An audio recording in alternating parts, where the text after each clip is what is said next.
And we are live. So, welcome to episode 220 of An American Werewolf in New Jersey. I am the American Werewolf. In the house tonight, we've got Eric from Hey Internet Eric here. Yes, sir. Eric, what kind of weather you getting these days there? Is springing over there in Illinois? I think Mother Nature is very bipolar because we had a good couple weeks of 50-degree weather, and then we had good 3 or 4 days of nearly 7-degree weather, and now I'm sitting here and it's a frigid old 36. Damn shame. It's a damn shame. Fucking hell. We've had some 70-degree weather. Now we're in the upper 40s, early 50s. So we're getting there. But the buds are budding, and the bees are being, and the bears are bearing. So I think we're going to be all right. Over there across the pond, we've got the queen of live streaming herself. We've got Morgan Scorpion out there interviewing. Good for you. That's it. Kicking ass and taking names, asking questions, pressing the flesh. Congratulations on this new series, in complete seriousness, in this new direction for your channel. Absolutely. I was watching it on my TV the other day. I turned on the TV and I turned on YouTube because I have the app plugged in through my channel, and so all my subscriptions, that are on there. And there you were interviewing someone that you said was the first horror podcast. That's Jim Moon of the Hypnagogia fame. I was thrilled to bits that he said yes, because he's one of the first people on the internet that I actually noticed, quite some time ago. And he has this most wonderful, rich voice with such fabulous resonance. Speaking of celebrity obsession. Stories.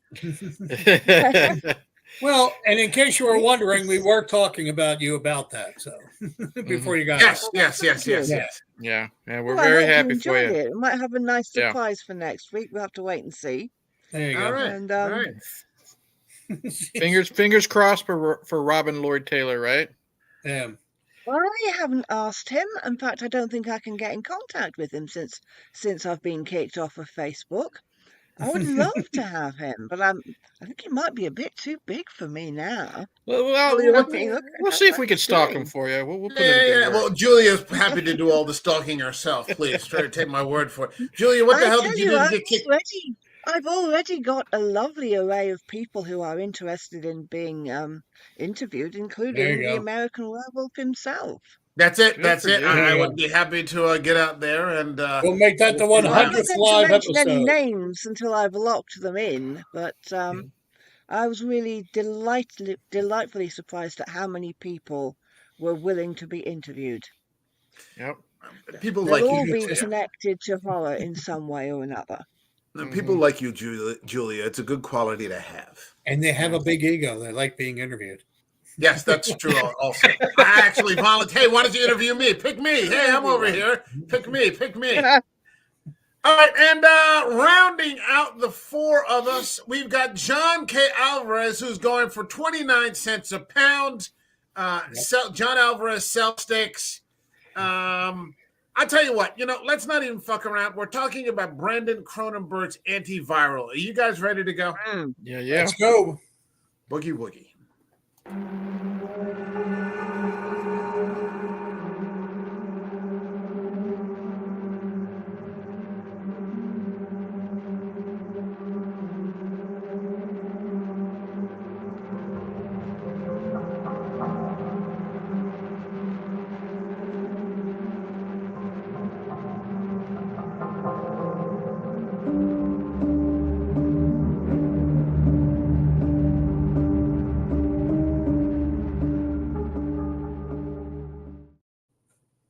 So before I get into it real quick, I just want to say this is now on my backup channel, The American Werewolf. Like the video, leave a comment. Subscribe to the channel, though. I'm trying to get some new subs and build up this. This is where all my horror is going to be from now on. And the old channel will be for more relevant content, maybe even MMA and pro wrestling kind of stuff, branching out. So let's go right at it. Ladies first. Julia, what did you think of Brandon Cronenberg's Antiviral? 2012, 12 years old now, Antiviral. I think I'm just going to feed you a little bit, maybe a little bit ahead of its time. Go ahead. It's a lot ahead of its time. It's very interesting that there's quite a bit of a mention of a virus that was created in China, which Yes. is affecting I can't really call her our heroine, this very passive, doll-like central figure who is often asleep or unconscious. Um, and Hannah Geist, whose last name means spirit or ghost. I know it's pretty obvious to most people, but I have to mention the bleeding obvious sometimes. Um, It's is us. We that need all the help we can get. Well, yeah. We It's the appreciate you. celebrity obsession thing, which of course I'm guilty of myself to a certain extent, and it's quite reassuring because I can watch Antiviral, which is basically about celebrity obsession, and think, oh my God, I'm actually quite sane because I don't want to get any of the diseases that famous people get, and I don't particularly want to eat their cloned flesh.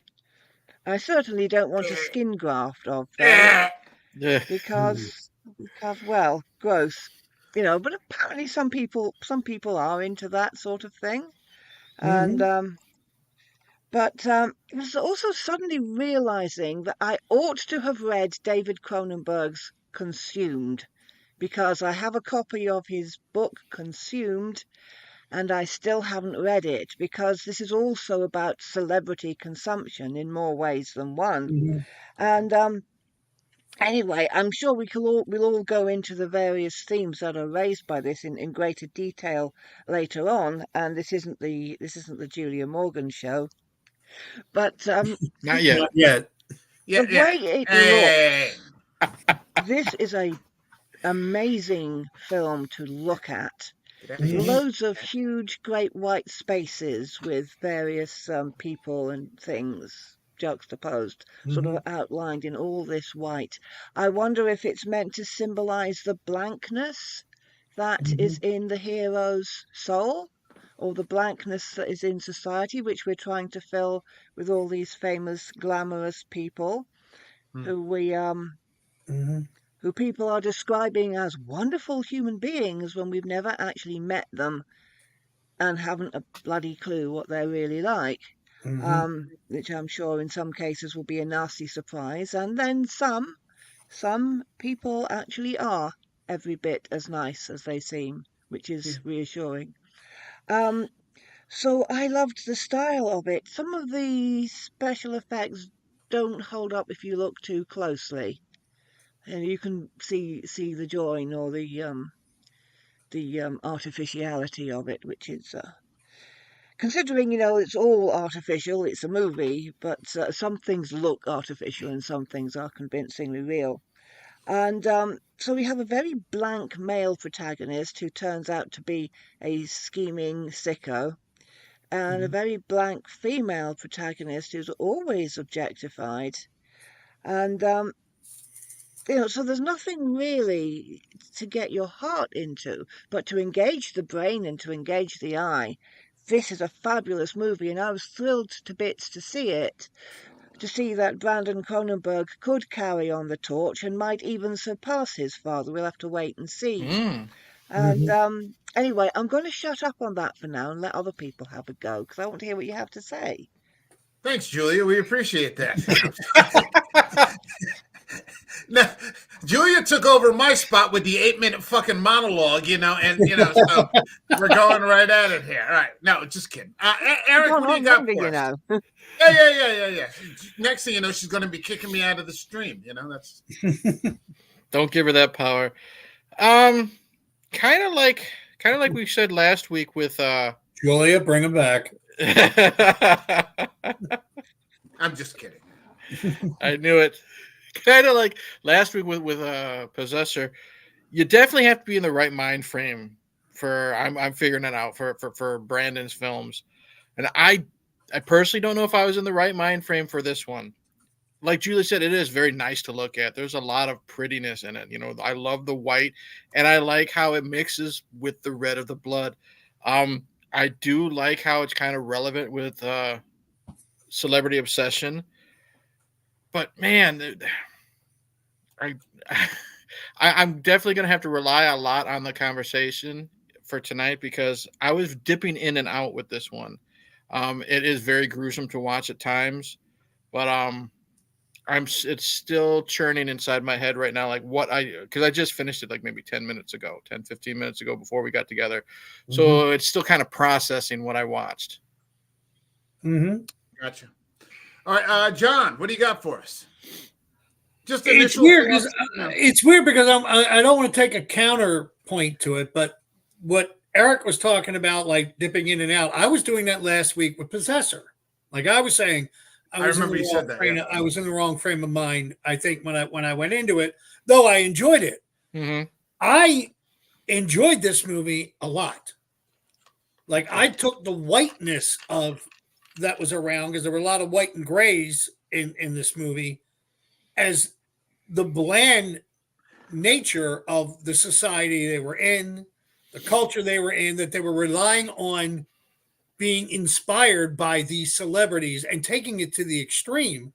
Mm-hmm. But it was funny because if they turn around and write a report or have something on the news today saying, hey, this has been going on for a while now, I wouldn't be surprised. Yeah. Because of the celebrity focus we seem to or the focus we seem to have and give to celebrities type deal. I think, and it's the wonderful thing I kind of like about Brandon Cronenberg's work, is that even though it's horror and science fiction, it's also satire. With this movie and Possessor a bit, but especially with it, there's a satire nature to it. Yeah. Most of the people in this movie, to me, even our protagonist, were pricks, you know. Mm-hmm. Yeah. They really were. And it was funny because the female character, as Julia put it, was basically laid back. And when you got to meet her, even with very little dialogue, showed compassion to the protagonist. When she was saying, did you begin spitting up blood? This is what's coming. When she was talking about the illness, not to jump too far ahead of it. The one that everybody's objectifying actually is the one that actually cares, even though they're sick. I kind of liked that. It wasn't strong, it wasn't heavy, but it was just subtle enough that I went, huh, the Venus de Milo is actually reaching out her arms, even though she doesn't, they're lopped off, is how I was thinking of it. This was fascinating to me. It's an interesting film. I mean, because this was dropped in 2012, and it was a bit before social media really exploded. Mm-hmm. And the TMZ era, probably around 2015, 2016, these sorts of things. Facebook is out, but we haven't had Instagram yet. I don't think, or maybe it was just about to launch. Right. Twitter isn't exactly what isn't close to what it is now. Mm-hmm. These sorts of things. And celebrity obsession is this weird thing where it's, for this obsession, I mean also celebrity hate, because mm-hmm. I really do believe that celebrity hate is just a pose. Mm-hmm. But it's weird because you see, I talk about the mega channels, like Nerdrotic hit 1 million subs just recently, hating on Hollywood and people he's never going to meet these people. Right. Mm-hmm. But it's just 3 live streams, 2 hours, 3 hours, 5 hour streams, 3 times a week, hammering, this and that, and just this constant, endless, narrow but extraordinarily deep focus, for these one-way relationships. Right. What they're one-way relationships. You could go to Instagram and look at somebody like Kylie Jenner, or The Rock, 400 million subs. Mm-hmm. You're never going to, for people that are probably never going to meet these these two, whether or it's even interact with them online. Yeah, interact with. They don't even probably handle. They rarely, probably handle their own, social media accounts. They have other people to do that. Especially probably the Kardashians or whatever. You really think you're going to DM Kylie Jenner? Good luck. That kind of thing. I've what are you actually talking about? We're meeting for dinner Friday. Yeah, I with one exception. But it's like I remember early on when I was starting to do interviews. I started to interview who I would consider lower level celebrities, and I could see that these things never even got read. And it's like if and maybe someone has ever the social media account is set up in such a way that if you're not friends with this person or not following them, then it sort of comes through as a message request. And you can choose to read it or not read it. And most of the things just sort of sit there. But these accounts, they just keep growing and growing and growing. So, I mean, this movie was very much ahead of its time, even though it takes it to a much further extreme. 2012, we aren't where we are in 2024. But yeah, I mean, like John said, if you were to tell me that, there'd be some big, expose that this was happening and that celebrities were selling their diseases to a pharmaceutical company so that, these sycophants could inject, like The Rock has athlete's foot, oh my God, I'm obsessed with The Rock, I got to get that athlete's Where is he walking? Yeah, these sorts of things, and Mark Wahlberg and his dandruff, stuff like that. Or somebody's got eczema. Rosario Dawson has eczema, or something like that, and I'm going to start injecting these diseases, and we're all guilty of it to some extent because we follow these celebrities and we discuss these actors, and Eric and I, and Jay, we discuss these professional wrestlers. Julia, you have your people that you follow, this, that, and the other. I mean, we all participate, to some extent. This movie, however, will make me want to go live like in the Unabomber shed, or something like that, and I'll have some water and a mattress, and a couple of, firearms, and, I got my dog and I'm good. It really does make you just want to like run as far the fuck away from, people as possible, because there is no one in the movie that isn't a participant. Yeah. Right. It's like, me and you, Mike, we'll trade, texts or something like that about, Rhea Ripley and how much we love her, but we ain't doing this shit. You know what I mean? I mean, this is inconceivable. This is inconceivable. And basically it's the story of this guy who works for a pharmaceutical company that purchases diseases from celebrities extracted from their blood that they voluntarily sell to the company to be replicated, copyrighted in such a way that the diseases do not become communicable. They can't be passed on, and are then injected into paying customers. And the casting on this, what I like about this movie is that, with the exception of Malcolm McDowell, right? And Malcolm McDowell fits perfectly in this. This is a perfect Malcolm McDowell role, I thought. Playing some weird fucking doctor, with his skin grafts and and all this kind of shit. But he looks classy, but he's creepy as fuck. That's Malcolm yes, McDowell. he is. Yes, he is. But the first scene in the movie basically is a man, the guy Sid, who's played by Caleb Landry Jones, who's been in he's been in a couple of things. I can't remember them all. X-Men First Class is the only thing. He was Banshee. He was Banshee in that, and a couple of other things. He's selling a celebrity. He's selling this guy right here herpes. Like somebody is voluntarily injecting herpes and I love the interaction because the guy can barely look at the salesman. He's so busy stuck on the monitor looking at Hannah Geist. the celebrity Hannah Geist, and like he literally wants this sexually transmitted disease that he will.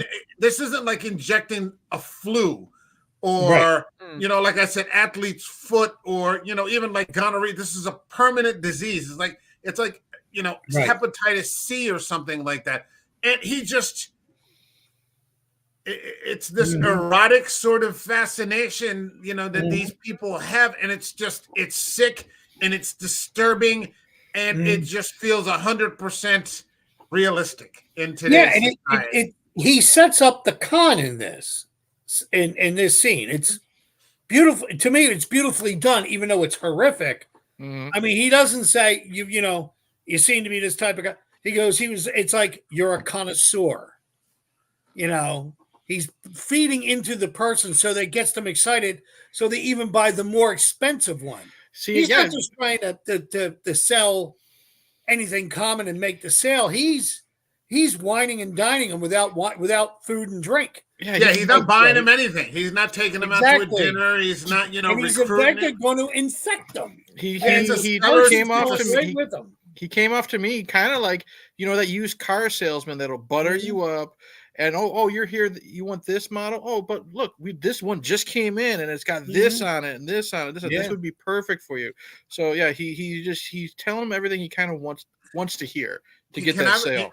I wrote this in my notes. You know what this reminded me of? It had flashes of Total Recall, where the guy's selling the recall sales. What's different about what's the same about every vacation you've ever been on? Wherever you go, it's the same old you.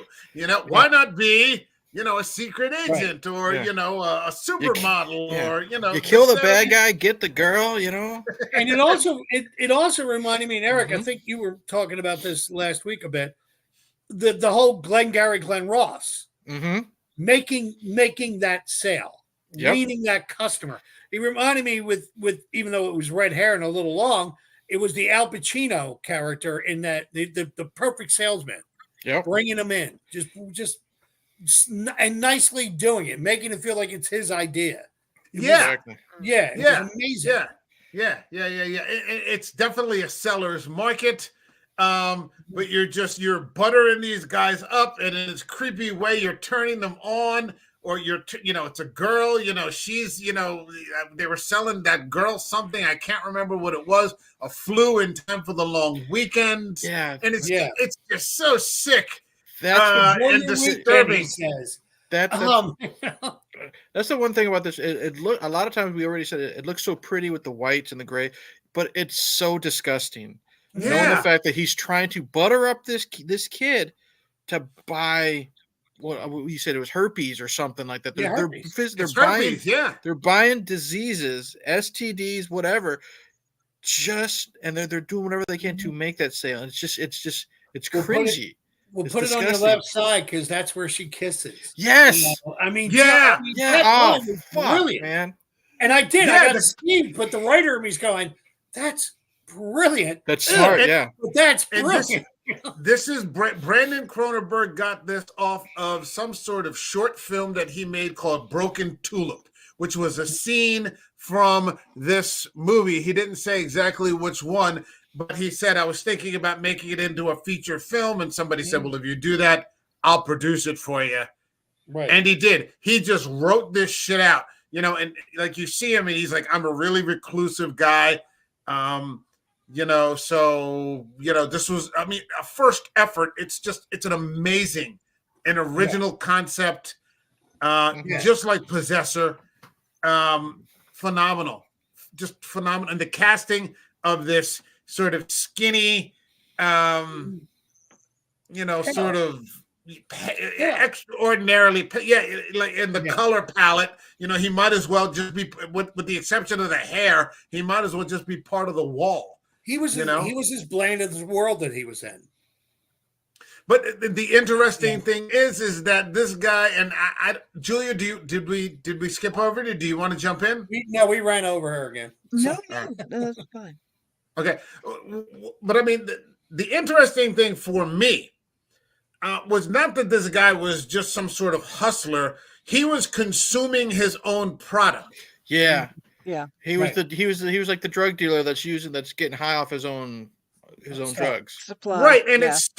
it starts out where you're thinking that, because what he's doing is wherever he gets an opportunity, because every day they pass through a stringent security check to make sure that they physically don't have any of the product on them as they exit the building. Right. What he's doing every spare minute is injecting any spare amounts of the disease into whatever disease it is into himself, and then extracting his own blood once he gets home to sell on the black market where they can break the copyright. He's pirating the diseases. So he's always sick. He's always sick because he's always inserting some sort of illness into himself. So he's always, taking his temperature. He's always, like he's eating cheese sandwiches and aren't like these plastic. It's just like gas station sandwiches and orange juice. Orange juice and some vitamins or something like that. Yeah, because he's always, he's always anemic too, with getting rid of all of his blood. Yeah, yeah. It's very. They're great visuals, but they're rough visuals. It's very raw. That's the question. If he's making that much money, why is he living in a fairly rundown looking place?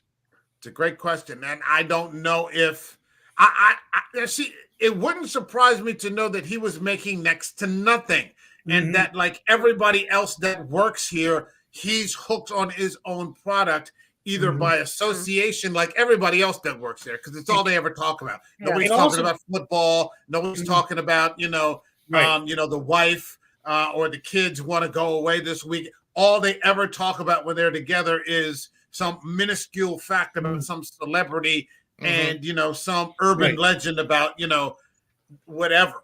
And so they could be getting paid nothing, but the reward is the experience itself. Right. It could also be why he's selling his own blood, which if you're poor, that's one of the things that you always hear stories of. People go and sell their own blood to get some money to buy food. And like he's the company man, he's going against the company rules type deal. And I love that duality of him, because he really is the company guy, but he doesn't mind breaking the rules to make an extra buck for himself, just like pretty much everybody else does. But what you realize is that as the movie progresses, is that he's not just doing it to make a buck, or maybe it started out that way, but he is as hooked and plugged into the obsession. It's addiction. Even more so than everybody else. He's trapped in the cycle. If not as much, then more so than the people he's selling to. Yeah. And it's very disturbing to watch. He's perpetually, and I love the makeup job that they do with him. Where, as the movie, because he starts out, he's sick. Yeah. Right. And he's already pale to begin with, and then the redness around the eyes, and then he's got this eczema patch or whatever that is that's going on, and then they start putting the redness inside the liner of his eye, and you're just like, oh man, this guy is he's dying like right in front of us, slowly but surely. I was just cringing all the time, like when he's when he was taking a test and he stuck the cotton swab up his nose. Yeah. With the close-ups, the Cronenbergs are known to making you cringe, and Brandon's definitely following Dad's footsteps with that stuff. Yeah, and guess what? Just a couple of years ago, we were all sticking fucking cotton swabs up our noses. That's true. To guess what? For like Julia said, a virus that came out of China. Everybody was. I remember my dad had to go in for a small procedure, and we couldn't even go to the doctor. You had to get in line in your car. Right. They were doing COVID tests in line outside of a clinic, and there was just like this big old looping line of like 20 cars in front of us, and he had to have a COVID test before he went in for the procedure. And there it was. I only recently had a COVID test. Was it last year? Or I think it was sometime. I caught it like last year for the first time or something like that in 23. I, But there we all were getting a big cotton swab shoved up our nose. But Cronenberg was doing it in 2012. I was doing it. I had to go in for a test, and they literally took my temperature and escorted me into a room and said, "Oh, by the way, you have COVID." And I was like, "What?" No, I just got the shot because I did. I got the first shot like a week or two prior, and they shoved it up my nose, and they went, "I do this at home," and they said, "No, you're not doing it far enough," and they really jabbed it in, and I grabbed it, and they go, "Are you all right?" And the nurse goes, "Oh, what did I do? Poke your brain?" And I went, "Yeah, now I can't do math." And the nurse looked at me, but the other nurse started laughing. And I'm like, "Yeah, thanks a lot, lady." But it's when I saw that scene, that's exactly where it took me to. I mean, that sense memory, I think people who saw this movie back in 2012 after COVID should watch it again. I think they would change their I did. their mind on that, on some of the stuff they were talking about. It's a hell. I mean, I don't know if I told you guys. I got rid of just this past week, or was it last week? I got rid of Facebook and IG, and like watching this today, I'm like, yeah, I'm not going back on that anymore. Like I want X, which is basically about talking about horror, this, that, and the other. But I'm just like, yeah, maybe I can get rid of that too at some point. And not be bothered with any of this kind of stuff. You make too many friends on X, Mike. Come yes, on. I do. I'm half black, in case you don't know that. So What? Yeah, I'm running. It's a Stop. long story. I'm running for the Coon Award. Apparently, I'm going to find out if I can win that fucking award. I'm going to rob it from Jesse Lee Peterson this year. He's getting old. We need somebody else to take the fucking role. I want that fucking award. It's a prestige. It's a very prestigious award. Not just anybody can win it. So I'm going for it this year. But I mean, it even goes even further when we start to get into the butcher shop. Gee, yeah, fucking Christ, man. And we start to see that they are making these steaks or sausage or would look like they're in the shape. You see the far right, it's in the shape of like a salami. When you that sort of prepared Italian meat. I don't know how they make salami, like a baked ham or something like that. Yeah, and they're making these things from the cells of celebrities. Ugh. And like people are lined Do the celebrities get a cut? Huh? Yeah, because they make some money from it. Oh yeah. I mean, the they celebrities make money from are. Yeah, they're selling themselves in this way. I'm sure for an enormous profit. Yeah, because you couldn't do this publicly in some public butcher shop, like that. I mean, in the same way that they're selling their blood to, what is it? Right. The Lucas Clinic. Right. And I love this line. Celebrities are not people. They're group hallucinations. Right. Yeah. Yep. That's just Yeah, a brilliant. Yeah, that's just a brilliant piece, especially when you think about what we were talking about in terms of these one-way relationships. Right. It's like some mass neurosis, Right. that's going on and infecting, maybe in the days, the Beatles, you think about that, and Elvis Presley and Michael Jackson, and to this day, I was watching this military podcast the other day, and I said even in Afghanistan, they were all sad when Michael Jackson died, like the fucking Afghans, like oh, very sad, and like they said you see the kids moonwalking through the fucking village, you're like, what the fuck is this, Don't you have other things you should be working on right now? But it's just it's the sense of possessing them type deal. Is the virus? Here's a question for each of you: is the virus celebrity itself? You can't catch celebrity. I disagree. You don't We can think, catch. well, I think. of course you can if you date a celebrity, but you can't catch it by injecting some of their disease. I don't know. I don't know about that. I All wonder. right, go ahead. I'm sorry. All right, so Yeah, Julia Metaphorically says no. speaking, you're no closer to them by so doing. Julia says no. Okay, John, what do you got? I think it's not a celebrity, but more of a fad, because they keep bringing up different diseases from these celebrities. No. That's not the question. That's not the question. Oh, I'm I'm sorry. saying just generally, is celebrity itself, not a celebrity, but celebrity itself, is that the virus? Assuming that you're not injecting these things into people, this, that, and the other. But I mean, we look at the trends, there's always been a fascination with celebrity. Before, it used to be rich people, like in the days of the Titanic, John Rockefeller, those were the people that they wrote about, these sorts of things. It was even movie stars and movie magazines then, though. Yeah, but it was but as much as the medium could allow, but it was the even medium before of the time. When Ben Franklin went to France during the Revolutionary War, he was a celebrity because this is the guy who, captured lightning and ran with a kite and with the key. This is some of the things that they were actually talking about. I don't know if celebrity is the virus, but I know we can easily get sick from it. So I would say, yeah, it depends on the level of sickness we get. Right. Yeah. Because we've all got it a little bit. Mm-hmm. We've all got it a little. Julia, what's the name of that guy you're obsessed with from 30 Coin? Cosimo Fusco. I can't even pronounce it. It sounds like a pasta, but Julia knows who he is. It's Italian.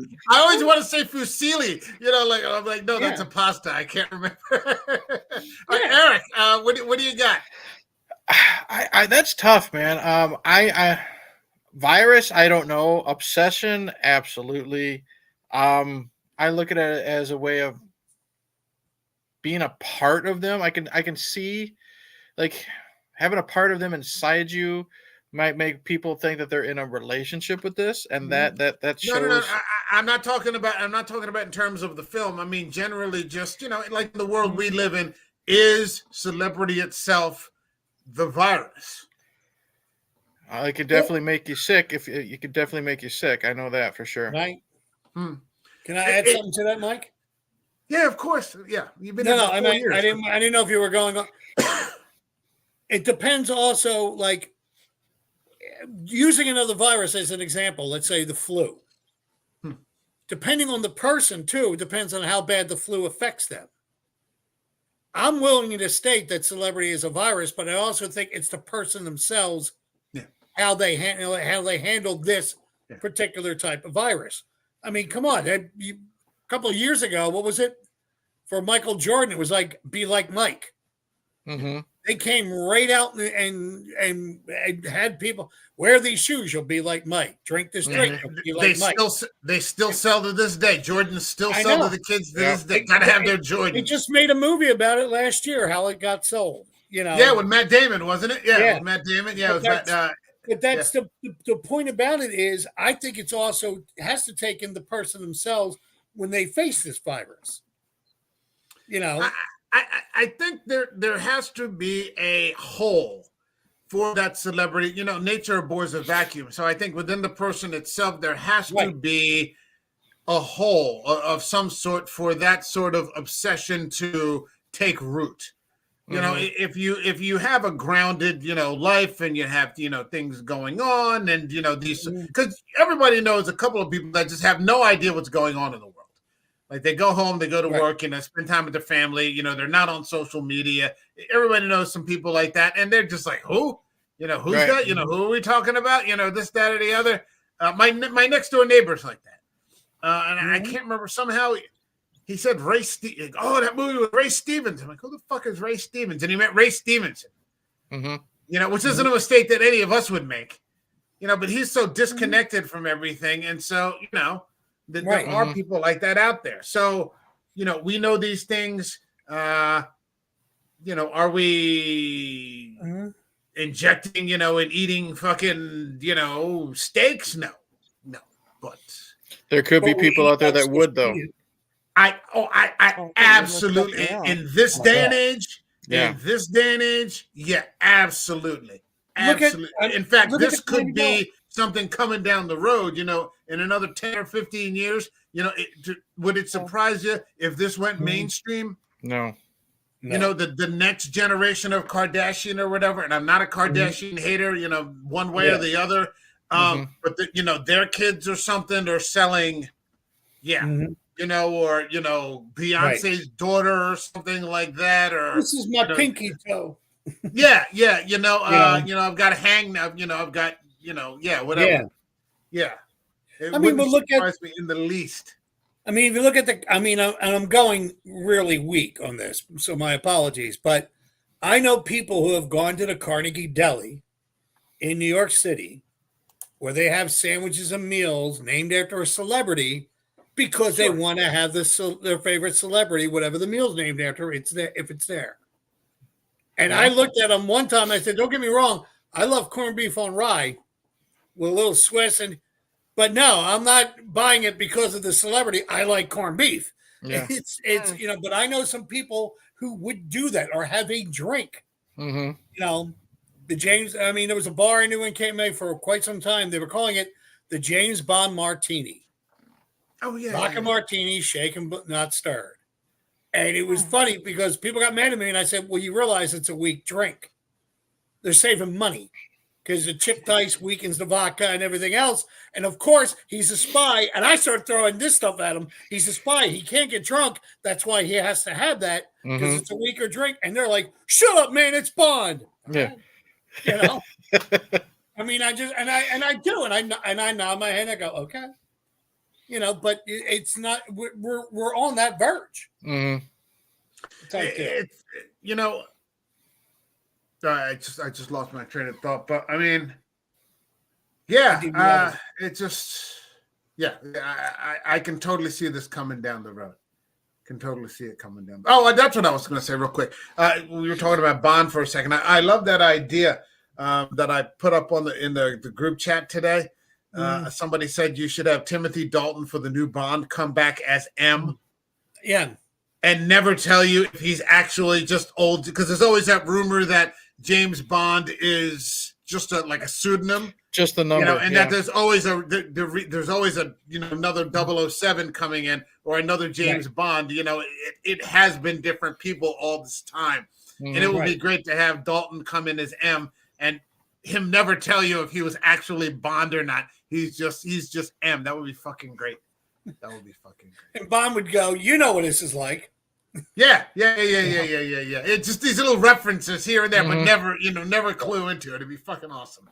All right, so that brings us to Hannah Geist, who is sort of the objectified, perfect, I don't. I mean, I don't know what to think of this character. Because to me, they're really, if you're selling your diseases to a pharmaceutical company, you're not a good person. Right. To be mass broadcast, to be, sent out into your fan base. Like, this is almost, folk horror where these weird things are just accepted, that sort of thing.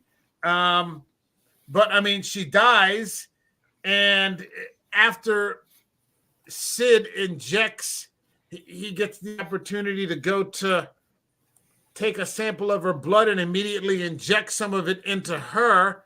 And then she dies because her blood has been poisoned. Right. In some form or another, which sends the whole story down this, even further down into this rabbit hole, where it ceases to become about celebrity and it sort of becomes just this survival tale. And it gets even more gross, if you can believe that, with kidnappings of of Sid and, his friend from the butcher shop. Well, he was always a scumbag, but he just, like that scene where they kidnap him and just sort of hold him down and take his blood and then Mm-hmm. take some of the rash. And you're just like, these are some of the worst people that I've ever seen Mhm. written into a movie without any sort of like it surpasses like the Firefly family. Yeah. Yeah. Like, These are like, just wasn't there a scene where Sid and the butcher got into some type of argument or something as Sid was leaving? The guy tried to cheer him up. Here, I'll offer you a piece of this celebrity, like for a steak or something like yeah, that. he gave her Tried a to make hand him of guy steak and he took it. Yeah. Right. I remember before Sid and the butcher guy went to meet the friend who could possibly fix the machine, they went to a restaurant and the butcher guy was talking to him and he goes, "You sold me bad meat. Yeah. Look at it. I can't, I'm telling everybody it's this woman and it's, Pablo, whatever his name was." And then later on, when he was with the butcher guy and Sid had the blood and they said, "Yeah, if you give me the blood, I'll fix your machine." And the butcher guy said, "Oh, come on, don't be stingy." And just the way he said it, I'm like, you're surrounded by a pack of wolves, dude. They brought you right in. And it was like, Yeah. God damn. Yeah, It was like it went from celebrity to commodity. Yeah, I don't know if he actually believes that these people are his friends or he's just so addled from injecting diseases into himself. It never occurs to him that like none of these people are trustworthy. He's not trustworthy. It's like a group full of junkies. them. Huh? He's playing them. Well, he thinks he is. He's playing them. I think he's playing them. Look how he ends up. Mm-hmm. Oh, I think I agree with Julia. I think he was playing them until he had something everybody wanted. Yeah. Yeah, I think he was playing the well. I don't know if he was playing them. I think he was just pirating, and my interpretation of this was that he was pirating and selling these things and turning a buck until he injected himself with something that was, that sort of turned him into the mark. They're kind of all like a group of junkies. You know that saying, you can't trust a junkie, Right. But they're all junkies in one way or another. Right. And so the minute he has something that he won't share, they're going to take it from him. Mm-hmm. And it's just, who are you not to share?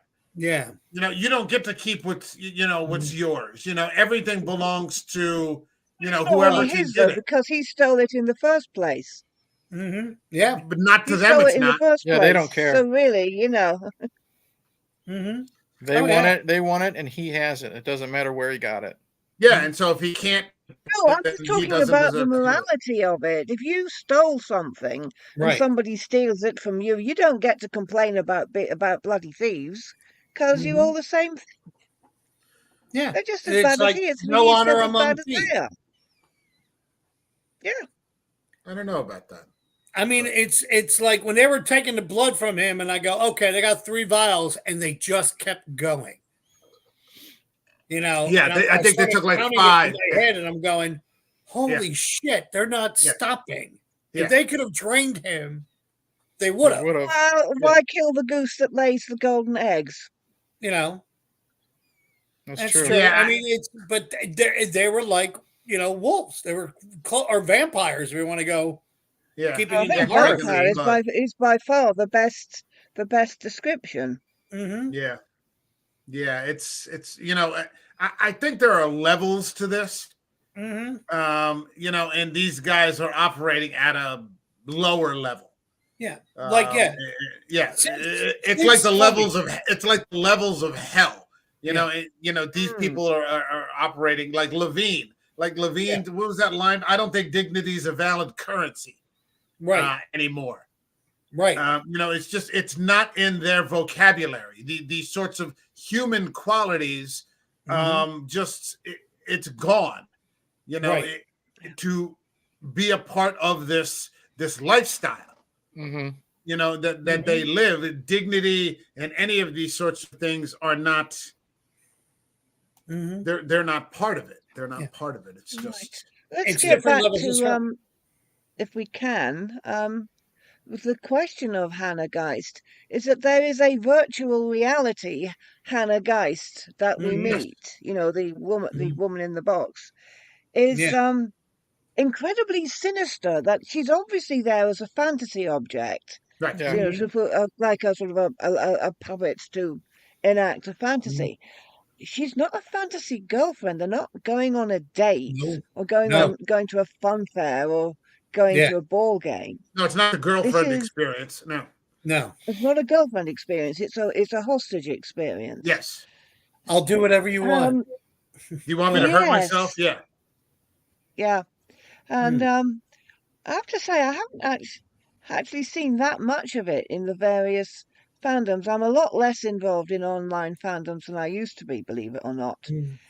Give it. Um, you do find some very sinister undercurrents Mhm. in some fandoms and not in others, which I think might Mhm. be down to what the moderators are allowing or encouraging.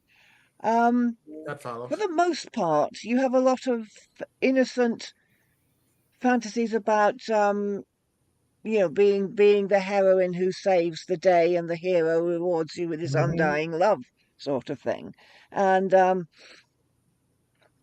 you do occasionally come across some really unpleasant, Mhm. sadistic fantasies of control and domination Mhm. and degradation, which is like, and again, some fandoms are worse for it Yeah. than others. Hmm. And Mm. so anyway, I've stopped hanging around those places online. That's good, Julia. That's But good, Julia. Yeah. this Stick with disturbing us boring people, all right? Yeah, undertone stick with us. No, there, I understand what she was talking about because yeah, like I helped a friend do a research on stuff like mm, this, and I lasted mm, about a week and a half, and I said, "Dude, I can't do mm, this for you anymore," yeah, because yeah, it was kind of he was sending me because he didn't want to go, and he Hmm. said, "You're mm, better at research for this." And after a while, I'm yeah, like, "You go, you put," and he's mm, like, "No," no," and I'm like, "No, I'm done because yeah. I got ill from it." Hmm. Oh Type deal. yeah, And yeah, believe me, yeah. There's a couple of fandoms from which I fled screaming. yeah, it was You like, know, no, no, wrong. I'm out later. mm, This is, for one particular actor, the fandom was 99% about hating on whichever girlfriend he had at the moment, oh, and Jesus. it's like, Jeez. good God, Jesus. No, these. wrong. Ugh, There are, yeah. I yeah, mean, as Eric always says, fan is short for fanatic. Yep. Right. mm, And so there's always going to be a slight. Oh, I mean, the entirety of the premise of this film is about the extremes of unhealthy yeah, fandom, Mhm. Hmm. the absolute mm, extremes. Um, but I The mean, number those one section. extremes exist in real life. Yeah, they do. And so you're going to have people that have some, sick scenarios, yeah, playing in their mind, about how these things should, play out in their particular world. Hmm. And so if you look at it through the filter of their mind and then you see those sorts of things, and I have, no experience with that sort of thing at all, but it's just basic. It just seems like basic common sense. Yeah, there's some pretty sick people out there. yeah. And yeah, I mean, you're going, I imagine if you dig deep enough, you'll probably not very deep, actually, you'll probably find it. It reminds me a little bit of that movie 8mm, Mm-hmm. Oh, yeah. with Nick Cage, where he's called in to investigate the The snuff film, snuff film. Yeah, and Mm-hmm. he gets into he's just a private detective, that's a rough with one. Joaquin Phoenix and James Gandolfini. And he gets called in to investigate a snuff film, and he starts to pull the layers of the onion Yep. back into a very seedy Mm-hmm. and dark sort of world that exists. Yep. It's right there Peter in plain Peter sight. Stormare shows up at the end as one of Yeah, the he's the guys he's the behind it. machine, right? Yeah, he's the Hmm. machine. Did Yeah. you ever see the original one of that, Mike? No. I didn't know there was an original one. There was a movie from the late 70s, early 80s. Okay. The Nicolas Cage part was played by George C. Scott. Oh, really? And it was called, I Oh, believe, 8mm, but they stuck more with the pornographic thing. But he was going in because a friend said my daughter was kidnapped. Okay. And he was a detective going in to find it. And he went lower and lower in the seedy underbelly. There's a lot of people, because I saw the Nick Cage one, and when I was watching it, I was going, this reminds me of the one with George C. Scott. It was an older George too, type deal. But but you're right. It takes you to where you're like, there can't be people like this. And then you realize, oh yeah, there are. Yeah, there are. There are. And it's disgusting. Yeah. Yeah, it's really fucking foul. It's really fucking foul. And it isn't something that, we typically talk about here, but this film is largely about this. Right. Well, it's about the mainstreaming of that kind of lifestyle. Right. And 1979, it's called Hardcore with George C. Scott. Okay. And Peter Boyle. Yeah. Okay. Thank you very much. Let's get into Malcolm McDowell. And Malcolm McDowell just seemed like speaking of CD, Malcolm McDowell seems like a perfect fucking casting here because he's always doing something fucking weird. Yeah. In some weird fucking. But he does it so well. Yeah, I mean, once you start out with Clockwork Orange, Jesus Christ. where are you going to go from there? He's not going to be doing, too many Disney films or anything like that. But I remember I saw a little bit of a behind the scenes thing, and like Landry was like, he was so excited to be working with Malcolm McDowell. And like when Caleb Landry did this, I think he was 22. Mm-hmm. So he was that fresh-faced kid. He's like, when I saw A Clockwork Orange, it changed my whole life, about like what was possible, right. And this, that, or the other. And I'm thinking you must have just seen it last fucking week. Yeah. And there you are, hanging out with McDowell. But I thought McDowell, in some sense, brought some stability to the movie. Because he seemed the only one that, at least in the beginning, didn't come off as batshit fucking crazy. Right. And then you find out he rolls up his... he's batshit fucking crazy, yeah. Yeah, and he's as batshit as fucking everybody else. He just happens to live a little better. And I suppose I should have guessed, because when they kidnap him for the Sid for the second time and bring him to Malcolm McDowell, they've got all those dead insects just sitting on that bureau. You open the door and it shows this bureau for some reason that's right off to the left, and it's just loaded with dead fucking insects. So that should have told us something right there. But I've never been a Malcolm McDowell fan per se. I thought he was good as Loomis. I'm trying to think of, I didn't like him in was it Star Trek Generations? Was he the bad guy in that when Kirk dies? Yeah, I wasn't a fan of that. But I liked him in this. In the early days of his career with like the Clockwork Orange and If and Britannia Hospital, he was a really big star. Yeah, he was a really big star. I loved him in Time After Time. Oh yeah, that's right. The one about Jack the Ripper. Yeah. And but that had David Warner in it, and I totally. Yeah, and they were both perfectly cast in that movie. Malcolm McDowell in this part reminds me kind of like there's always like I'm only saying Shakespeare because that's the only thing that's coming to my mind right now. There's always a character in Shakespeare who is kind of off center, but willing to point to the main character and show him, by the way, you're just as crazy as I am. Or just as wrong, I tell you. Oh, you're thinking of the fool in Lear. Yeah. He reminded me a bit of that because he's saying, yeah, I have this, I have that. But then he pointed to him, he goes, but so do you. You're just, you're not above this type deal. He was the truth sayer, even though he was nuts, or a little just off. I liked that he does it very well.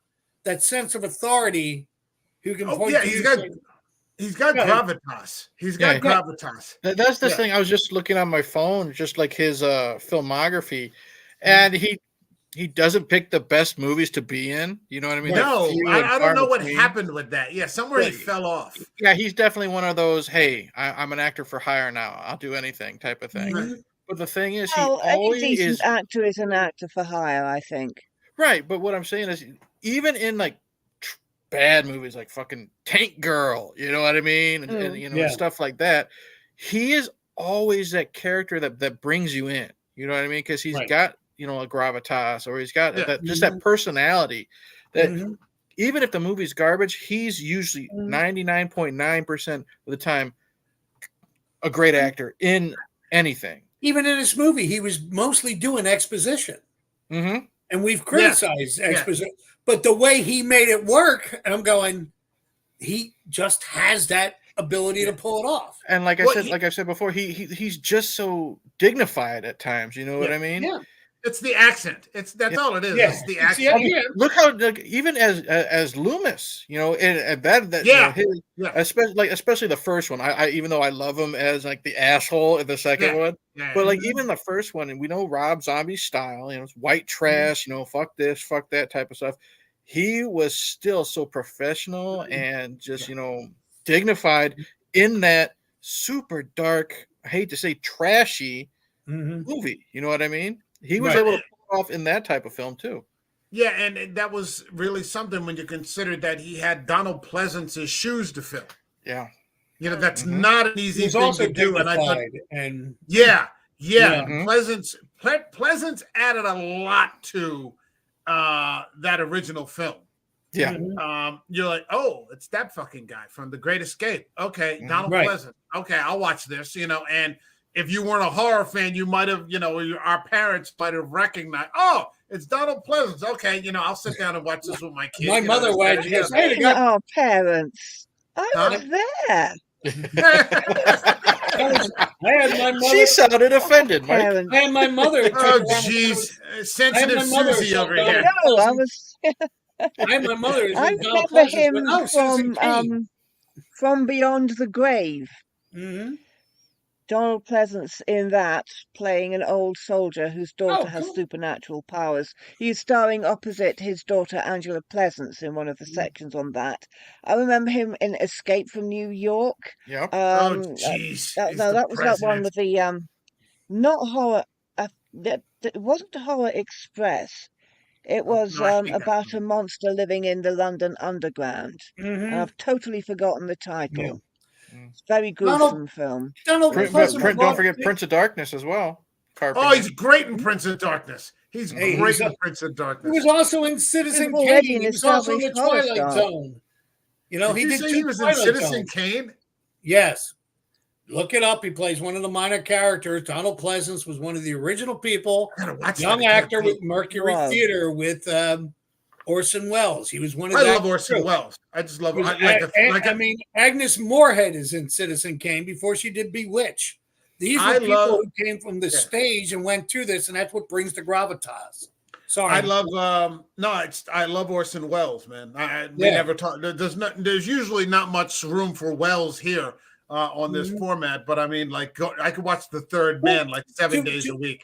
Well, to bring it back to this movie, only because the one thing I thought about when I was watching this movie, it was a film noir movie without the fog. Yeah. And the shadows. They put it out in white type deal. The character, because a lot of the people in the film noir movie are not likable. And Sid, even though he was going through different things, actually what I felt like, it was like, God damn, this is a film noir movie without the shadows, the smoke, the coming out of, you know, they just laid it right out in front. But that's just my opinion. I could be wrong. I'm sorry. No, I was thinking about it. If you think of the film noir movies type deal that came out, and Orson Welles was a good example of it because he was in one where he actually was running. He was a killer, and he was running and getting tired and showing, you know, the frailties. It wasn't like the villains were superhuman. Same thing with this. Sid was actually he was not the nicest of characters, but everybody else around him was worse, which made him the hero. Yeah. And that's a lot of that's in a film noir setup. It made him the protagonist. I don't know if it made him the hero. Right, the protagonist. Yeah. I'm only going he's clearly the protagonist, but I mean, he gets kidnapped again. Go ahead, I'm sorry. For great tragedy, referring to him as the hero, just being the lead, so to speak. Yeah. You know? Yeah. But I mean, he gets kidnapped again, and that guy, what was his name? Levine kidnaps him again to videotape his death Oh my God. as he slowly dies of this disease, because he says there's been an uncomfortable narrative gap now that Hannah Geist has died. Mm-hmm. And I just thought that's just so consistent with the rest of the movie. You know, well, she was sick and then she died. So the fans have this, hole now, that they need filled. So let's watch this guy die, who was one of the last people with her when she died of the same disease that she has. Mm-hmm. And You know what she went through. Yeah, and this is so fucking twisted. Yeah. And again, it's the use of the white because he's vomiting blood, so it stands out even more. Mm-hmm. Yeah. Oh God, yeah. And it's all planned out, all done on purpose.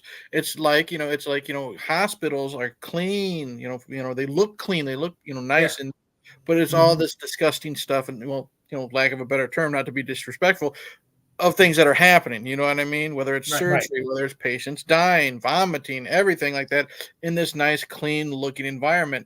And like you have this still right up here, he's dressed in all white, but look, the floor is covered up in bloody vomit, and then his hand as well.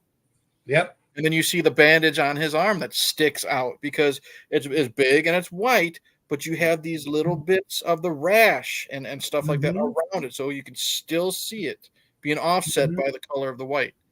And, there's also, white can be a sign of purity. In some cultures, it can be a symbol of death, in the East, this, that, and the other. But there's also vitality associated with a little bit of color in your skin.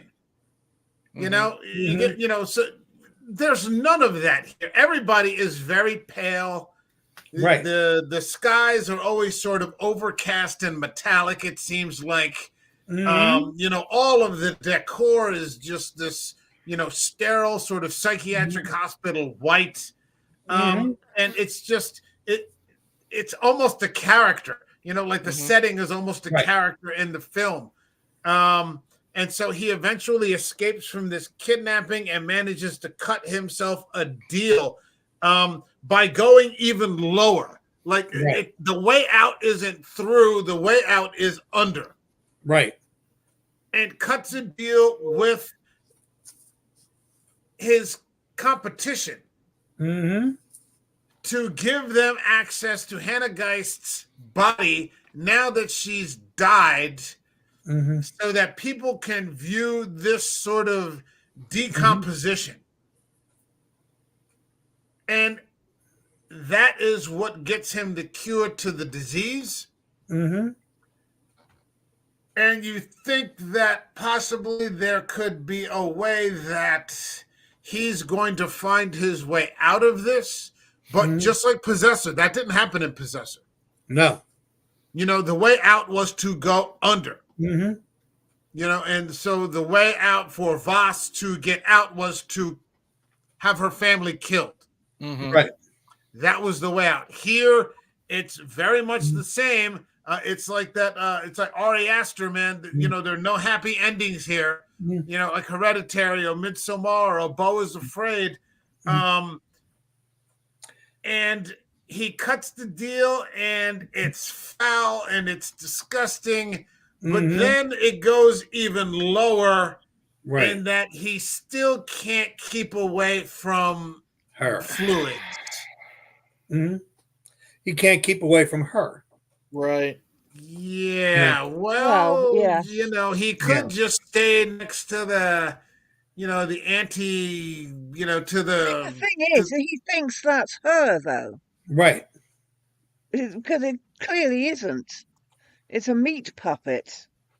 A brainless meat but that's puppet. that's not what he cares about. I mean, No. I'm taking care of you now. You're mine. Yeah, And that's the right again, way to say it. You're mine.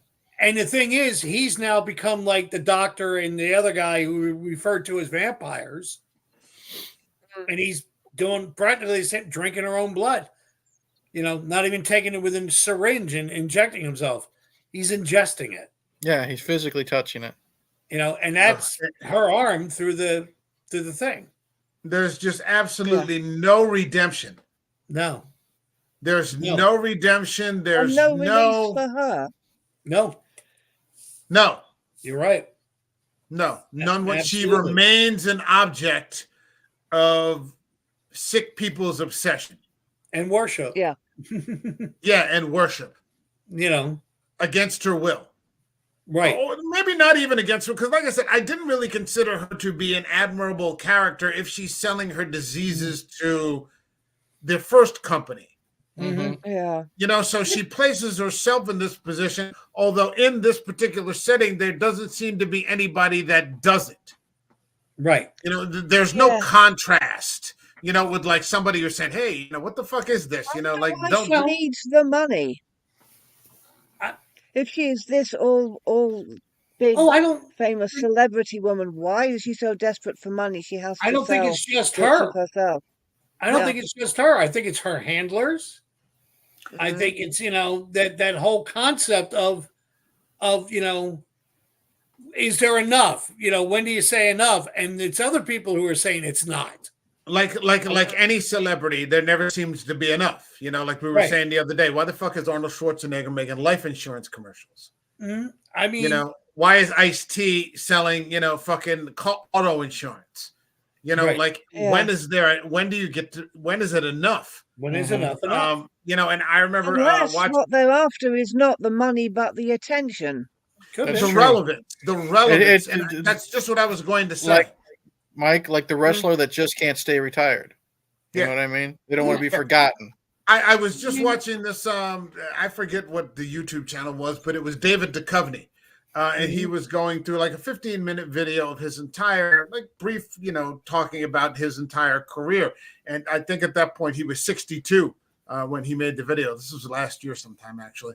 And he said that, all actors, have this thing that no matter where you are in the hierarchy of things, the minute the next project, the last project ends, this immediate anxiety grabs a hold of you. And you start to think, is this it? Is this it? And he goes, I can't pretend I don't suffer from it too, because I do. Mm-hmm. So it's this never-ending need to remain relevant. That's why Madonna is 65 years old and still acting like a horse's ass, dancing on these sorts of things. And you're like, what are you doing? Yeah. What are you doing? Stop it. You're senior citizen. Tina Turner did it, and she managed to stay fresh and relevant to the end of her life. Whereas Tina Turner's one in a million. Stale repetitions. Yeah. There's never. You'd have to wait another lifetime to get another Tina Turner. Mm-hmm. Especially when you consider the whole story of where she came from, and I mean, But if you also. I'm sorry, Mike. Go ahead. No, go ahead, John. No, I mean, but even with this, even though I can't remember the female's character's name right now. Hannah Geist. Even though she has done it, it's other people around her going, we have to make the money. Yeah, whispering in her ear, Yeah. I mean, as much as I like, and it's celebrities too, but think of how many people now who are making money, in certain businesses and everything else, because people say, when is enough enough? Yeah. And it's not until you're dead. And in this case, even after, that's an interesting thing. There's a scene where Sid initially goes to meet her in the hotel. Right. And it's just filled with handlers. Mm-hmm. And the hotel, the room itself is filled with dead flowers. Mm-hmm. It's just dead flowers, and it's just like she's in there, and she's covered up with the, with the eye, the sleep thing that I forget what you call them, and sleep mask. sleep masks, and like nobody's caring for anything except for this little bubble around her. Right. Like no one's changed the room. It's just. And so, we hear about this so often, whether it be politics or in Hollywood, how these people, are just basically managed by their handlers. And so the question remains, how well are you being managed? Right. Or are you just being handled? Right. These sorts of things, those are relevant questions. Can I jump? Because you had mentioned the first time he had seen Geist. The scene prior to that, when he was in the hotel lobby and he meets a competitor, the competition, yeah, and he turned around and said, "What you're not supposed to be there." He goes, "I'm not here for that." And Sid kind of was like, "What?" Yeah, that genuine sense of shock, that little moment. He, no, I'm here for this guy. I'm not. And the other guy's like, "I don't give a shit what you're doing." Yeah. It kind of made me laugh because the look that was on Sid's face is going, "Well, why aren't you trying to?" He may have been the only reasonably healthy person in the entire cast. I know, and I loved that moment because it was like somebody's getting the idea, saying, "I really don't give a shit." Yeah, what she does. Who gives a fuck? Kind of like that, really. I don't care. I don't care. All right. Is there anything, we're at about an hour and 15. Is there any particular point of this film that you would like to address that we have not gotten into? Julia? Fangirl? Well, I'd just like to mention, but as you know, I sort of Google a lot. I came across this little story. Filmmaker David Cronenberg is selling his kidney stones as an NFT. This is from March 24th. That's body horror, all right. Newsweek. That it is. It turns out he's selling a photograph of his kidney stones, not his actual kidney stones. Who the fuck wants a photo of his kidneys? That's a bit of a disappointment. How much is it going for? Actual kidney stones. How much is it going for, Julia? How much? Auction. How much? For the NFT, let's just check. I don't think it's mentioning the price. Oh, hold on. The artwork sold for 25 ether, or approximately $90,000. For a picture of it? For a drawing. Well, it's a photograph of his kidney stones, which, yes, that looks quite painful. If they're to scale, good. I hope they weren't to scale. I've had them before. The average is 2 to 3 millimeters. I had one that was 10. Right. So it must be a greatly magnified one. I am about to. Like I said, I had one that was there you go. That was 10, so they can get that big or bigger. Hey, Michael. Right. If you get a chance, if I pose like giving the middle finger, could you take a screenshot so I can sell it for 25 cents a copy and see if we can make money for the site? Because I bet you 10 to 1, somebody will be more than willing to pay me going, I'll tell you what, blanked out with my blur. We're talking about celebrity obsession. I guarantee you, if that was his real kidney stone, it would still be purchased by somebody. Oh, God, yeah. Oh, yeah. I gotta tell you, you guys. All right. Well, then at some point we're gonna have to get into his last movie, Crimes of the Future, right? Okay. Because that's sort of it's about body modification. Yeah. The extremes of body modification. Is that the one with Vigo? You said was a gangster. Yeah, with Vigo and Kristen Stewart. History of violence. Yeah. No. Crimes of the Future. Oh, is I haven't seen that one yet. Kristen Stewart's in that? Okay. Kristen Stewart's in that, and Léa Seydoux, who was the love interest for James Bond, the one he ended up married at the end of the Daniel Craig series. Had a baby for the French chick. Yeah, she's in it too, and it's pretty foul. It's pretty foul. He got back to body horror again. He got back to body horror. Oh, good. About time. About time. I love it. Oh, good. About time. I love it. Yay. All right. Is there anything that we missed? One thing.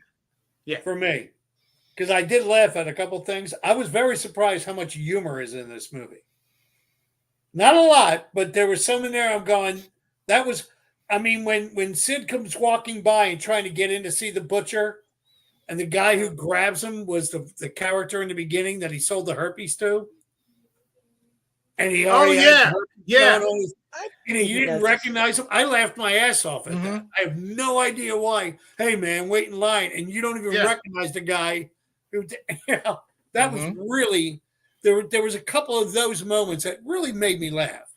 I don't know why. It must be my sick sense of humor, but I really got that. It's a pretty sick movie, but yeah, I mean, absolutely.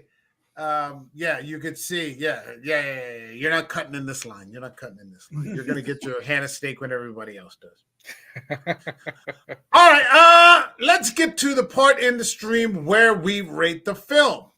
This channel has a rating system that goes from 0 to 5 by halves. So 0, 0.5, 1, 1.5, all the way to 5. So 0, for example, would be I'd rather have a huge booger hanging out of my nose every day for the rest of my life than watch this movie again, all the way to 5, which is this is cinema, this is the destination, this is why I talk about movies in the first place. Fangirl, what would you give Brandon Cronenberg's Antiviral? 4. 4. 4 because it is thought-provoking, it is interesting, it is visually very striking, but I'm not giving it 5 because it doesn't engage me emotionally at all. I don't really give a flying thingamy about any of the characters in it whatsoever. Okay, all right, fair enough. John K. Alvarez going for 29 cents a pound. Mm-hmm. What do you got for us? I'm going with Julia. I'm giving it a 4. Okay. But kind of for the exact opposite reason. Because I like the fact that, I don't know why, I'm a big fan when there's no likable characters in it, yet I'm still engaged and want to watch. Okay. And this movie was well done. I'm glad I did not see this movie back in 2012. I don't think I'd be having that response. Seeing the way the world is now, I think Cronenberg was just a little, like you said earlier, a little ahead of his time. Was it a perfect movie? No. But, man, there was some stuff in there, even though I didn't like the characters, the themes are making me think. Okay. All right. Eric, what do you got?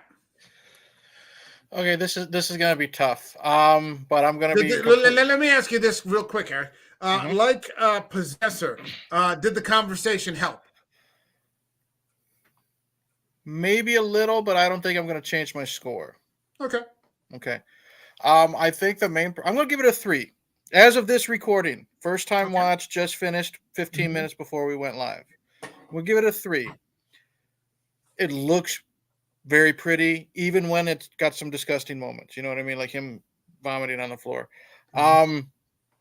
Again, though, like we've said before, you got to be in the right mood for Brandon's movies. We said that with Possessor. We said it with this. As of this recording, I was not in the right mood.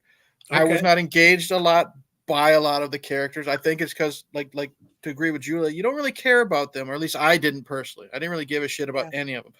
I did want to see where it was going to go because it was so fucked up. But then there were times when I was just kind of sitting there waiting for something to happen. Right. And honestly, I think what's keeping it down for a 3 for me right now is because just last week we watched Possessor, and I thought that one was so fucking good. They might have been too close together. I might have expected something like Possessor, if that makes sense. So the expectation wasn't 6 months since 6 months down the road, if I revisit this, might be a hell of a different score. But as of right now, I'm going to give it a solid 3. Solid 3, but I'm going to give it a 3. Okay. All right. So I am going with a 4. I'm going with a 4. This is only the second time I've watched this. I saw it the first time and immediately went out and bought a copy. Okay. No, actually, I may have actually saw Possessor and then just bought this. Like I saw Possessor and then I bought that DVD, which I ended up mailing to Eric, and then I got a Blu-ray. But then I also bought a copy of Antiviral because, oh my God, he's had 2 other movies. And wait, he just had another movie. He did this other movie. Oh my God, he's got another one coming out, Infinity Pool. Okay, I got to start, keeping up with this guy. The second time I watched it, and it held up. There's a couple of scenes that dragged. there were a couple of scenes that dragged a little bit. The second time when he's in Malcolm McDowell's house and he's walking real slowly to go into Hannah's room. That kind of, and I actually fast forwarded a couple, like a minute ahead, this, that, or the other as she's dying. And then, the kidnapping dragged out a little bit for me. The second kidnapping dragged out a little bit for me. But visually, it's striking. It's a very striking movie. It engages my disgust factor, but in a good way, not like in a Terrifier way, torture porny kind of way, as in, wow, this guy's really fucking going for it kind of way, in a way that is still really good filmmaking, really good story. A really good story and an original story, like I said, that I think was just a bit ahead of its time. On the other hand, I don't like movies where there's no one to root for. And so it becomes like, Sid is kind of an anti-hero, and so he's only at the top because everyone else is worse. And that's just the type of movies that like Voss in Possessor. She's not a hero, right? She's just kind of the anti-hero, I guess. Maybe she's even she's a villain, really, when you think about it. And I would have appreciated this a bit more, although that's not Brandon Cronenberg's style, if it had been a film where someone was actually an admirable character. And there just was no one like that in there. But this is the second time I've seen it. And aside from those two scenes that dragged out a little far, it still held up very well. Is it Rosemary's Baby? No. Is it even You Won't Be Alone, which we talked about when we did the witchcraft films with Noomi Rapace, the Macedonian horror film? No, it's not. But it's still, for a first effort, wow. I'll say this, because I really enjoyed Possessor a lot, especially the second time watching it and the conversation. And just because I gave this movie a 3 doesn't mean I'm not interested in Infinity Pool. You know what I mean? You should be. Yeah. You should. And like, this is where you can see they gave him you can see they gave him some money this time. Oh, okay. Let's go. Skarsgård, Mia Goth, a couple of other people. They got some names, is what I'm saying. It takes a little money to bring, to bring a name celebrity in here this time. I remember saying this last week, and I think since we're on the cast, I think when it comes to Brandon Cronenberg, you should see it more than once. Yeah. His movies, especially because get the first time in and everything else, and go back to it. Because I did. I went back with Possessor, and I found myself enjoying it more. You know what you're getting into. Seriously thinking about changing my score. And let me say that Infinity Pool is a completely different story. So this is 3 different movies. You will have to judge for yourself which one you feel is the best, but all 3 are completely different. I like that Ari Aster did that. Originally I hated Midsommar. And there are parts of me that still hate it because of the way it ended. That smile that just makes Bill so mad. Yeah. But what I really, didn't like about it initially was that my expectation was for another supernatural hereditary film. And it wasn't. It was a folk horror, just shit show. And then you did Beau is Afraid, which in many ways was just like, holy shit. Like, he's just, really gone for it here. But, it didn't, I don't think it did very well critically. I believe the word is called eccentric. Yeah. Same with Eggers. Eggers did, The Witch, and then he did The Lighthouse. And I'm like, what the fuck am I watching here? And now he's doing Nosferatu. Yeah, now he's doing Nosferatu, and then he did The Northman. Which had nothing to do with, no movie is the same. Right. And now coming later this year with Nosferatu, another Nosferatu. I never thought we'd see another Nosferatu. Never did. Especially after Kinski's interpretation. Never thought we'd see another Nosferatu. I'm excited about that cast with Defoe and Skarsgård. Yeah. Who's I'll be watching that too, I hope. I Who's don't hold the? out much hope for it being any good, simply because the one about the Demeter, the ship Demeter, I love that movie. that was a big disappointment. Oh, I And love it. I I really love I'm it. liked not it. Yeah. really expecting And this is the and new this is when I Nosferatu step to be out any because they're going to better. argue over the Demeter. No, no, no, no. I haven't seen it yet. It's just that Nosferatu is not Demeter. Oh no, Nosferatu I like Nosferatu. Nosferatu is its own category of vampire film. It Mhm. really is. I mean, I've actually, I own, the Shrek version, and the Kinski version is just that's just horror royalty to me. But yeah, I think it's going to be good. Eggers, he's not going to make an action film out of Nosferatu. I don't see that. And everything he does is so meticulously researched. I've got what I hope is a reasonably high expectation for that. All right, Fangirl, plug something.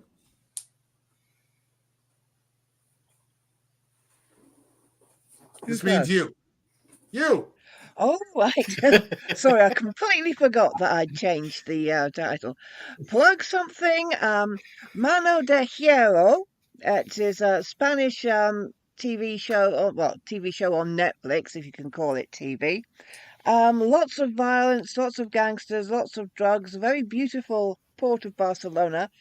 And I think you can guess, Cosimo Fusco is in it, playing a Lucille. character called La Francesca. La Frances, something like that. And I'd say definitely give it a go. And secondly, there's my own podcast, which is called Morbid and Unhealthy, for obvious reasons. And Good for you. I'm trying to have that go out every Wednesday at 8 p.m. That is well, we're going over to British summertime soon, so that'll be fun. When do you Trying to switch? work out what time things actually are. Sorry? When do you switch? What day? Do you know? I think it's the last Sunday of this month. Oh, on So Easter. that will be Easter Sunday? yes. Easter Oh, Sunday is March Looking 31st. forward to the chocolate egg day. I don't know who Well, why I'm going not? to You're have going an hour next Wednesday, earlier. but You're going to eat the chocolate and get the sugar going. You two are going to get struck by lightning. Yes, we are. I'm sure it'll be somebody interesting.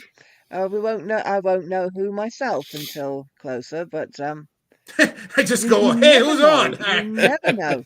Might even be a certain Italian actor. You never know. But yeah, so Fabio? there's that. Playing McMurphy. That's what I'll be impressed is when he plays an Irish character named McMurphy. No, I'm kidding. I'm kidding, Julia. All right, so all right, that sounds real good. John, anything? Nope. That's the only plug I got. All right. So go catch Nope. It wasn't my favorite movie, but Yeah, Jordan Peele's Nope. Yeah, it's all right. It's fine. Eric, plug something. YouTube channel. Hey, Internet, Eric here. I'm not hanging with you two or you three, jokesters. I'm usually uploading either something really fucking stupid or something Mike usually recommends me to watch and discuss. Haven't put up any. What's next? What have you just put out, and what's coming? I just put out a video giving my opinion on the Bill Skarsgård Crow movie that is coming out. Oh, because I did like see when that. remakes come out of a loved film, and don't get me wrong, The Crow is my favorite movie of all time.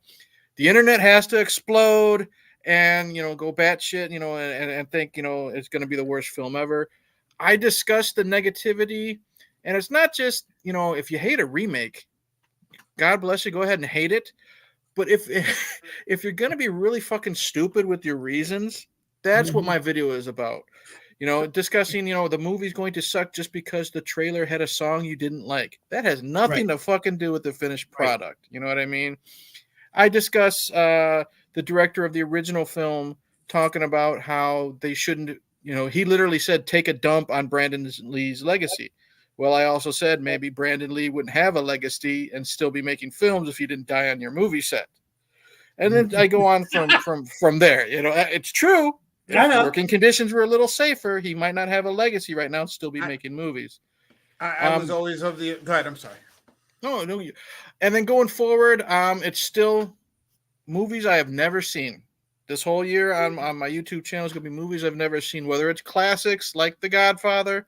I've seen bits and pieces, never seen it from beginning to end, or recommendations from Mike. Coming up, I'm going to do that movie on Tubi, Nefarious, with Sean Patrick Flannery that you said is really, really good.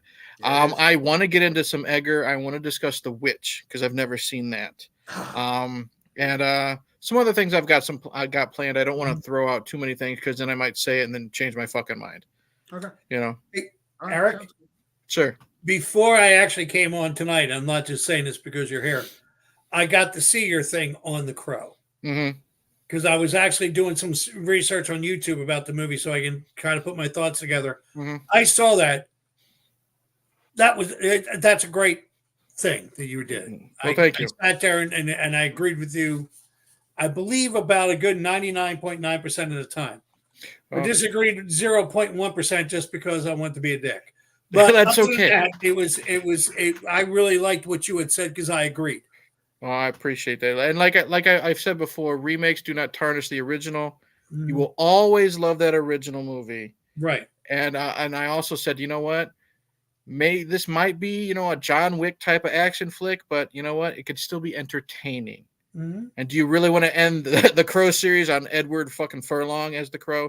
No. So. All right.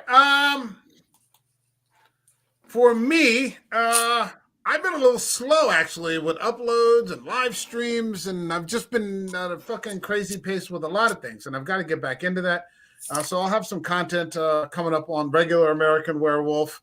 I've got 3-day weekend, so I'm good after my dentist appointment, so on and so forth. For next week, in terms of American Werewolf, I've got some upcoming video with some Ronda Rousey commentary. Ronda Rousey has been fucking laying them to waste, and I want to get into that with what she's been saying about WWE. We've got a UFC card this weekend, so I'm going to be covering some more of that. So that's going to be just fine. And then next week, for live streaming in terms of horror, well, actually tomorrow, I'm going to go see Late Night with the Devil. Look at you! Yeah, it's playing in Vineland. I'm going to drive all the way to Vineland on a Friday night and go see Late Night with the Devil. And then on Saturday in the afternoon, I'm going to see Immaculate, which is the nun movie with Sydney Sweeney. Right. Sydney Sweeney, the new It girl, has made a horror nunsploitation movie that is supposed to actually be pretty fucking good.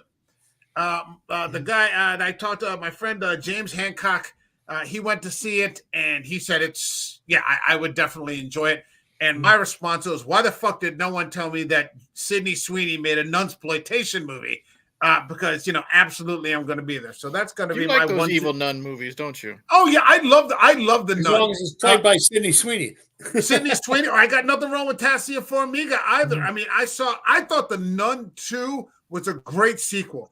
It was just fun. It was dark. They went right at it instead of, it was one of those, sequels that just from the get-go. It just, I thought it was great and fun and definitely worthy of being part of the Conjuring universe. Way better than those stupid Annabelle movies.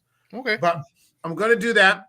And then if you guys are available next week, I would love to get you on another Tubi movie.